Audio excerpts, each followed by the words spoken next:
What are the prerequisites for being able to adapt quick in a 2 out of 3? It's a good ass question. If we are both talking, well, I guess you're not talking right now, so that's actually just a really good way to distract me.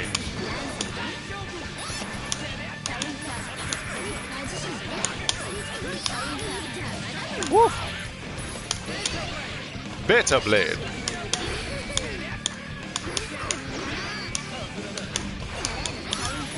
Oh my god, you wire seed through my forward punch. Adapting is tricky, and that's actually one of the things that I've been thinking about a lot lately, because it's something I'm deliberately trying to get better at. So the thing about adaptation is, before any adaptation can happen at all, you need to be able to figure out, you need to have some basis in matchup knowledge to know, like, when they're making decisions that are that are unusual, right? Machibo actually wrote some essay about this a while ago, but basically you don't get to play against the other human being unless you have an understanding of when it's the player playing and not when they're just doing whatever's like kind of optimal or like equilibrium in terms of risk, right? So you need to have a baseline understanding of the matchup. The other thing you need is you need to know how your shit works. In ways where you learn something based on any of the outcomes for your shit, and that's not effective for everything, but there's a good example, and it's actually command grabs are usually pretty good examples. Chip's command grab in particular is something of a personality test, right? Like, there's some people who just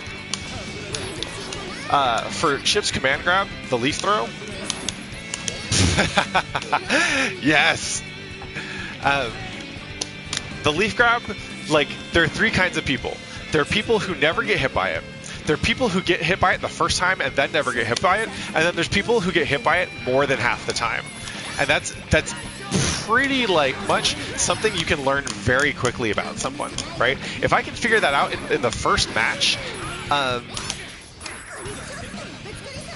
then that becomes a tool that I can bring into the second, right? And that might be the difference between losing, or it might be the difference between staying ahead, or whatever, you know?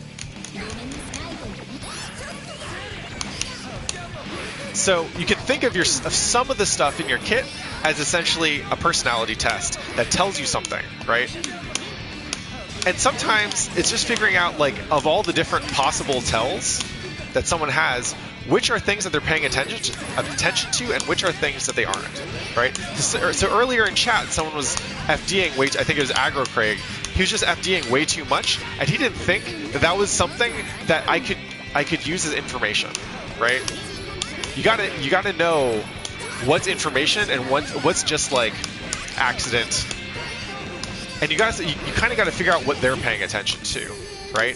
Because if I have a read on how he's defending that he doesn't have, then that's very different than if I have a read on how he's defending, but he's paying attention to that.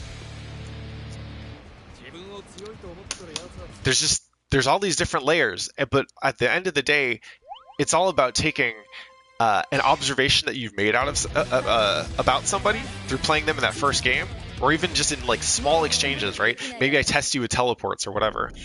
It's about taking those small observations and trying to ask the reason for that observation to happen, right? So I saw this, what does this mean? And how do I use it to change the way that I play?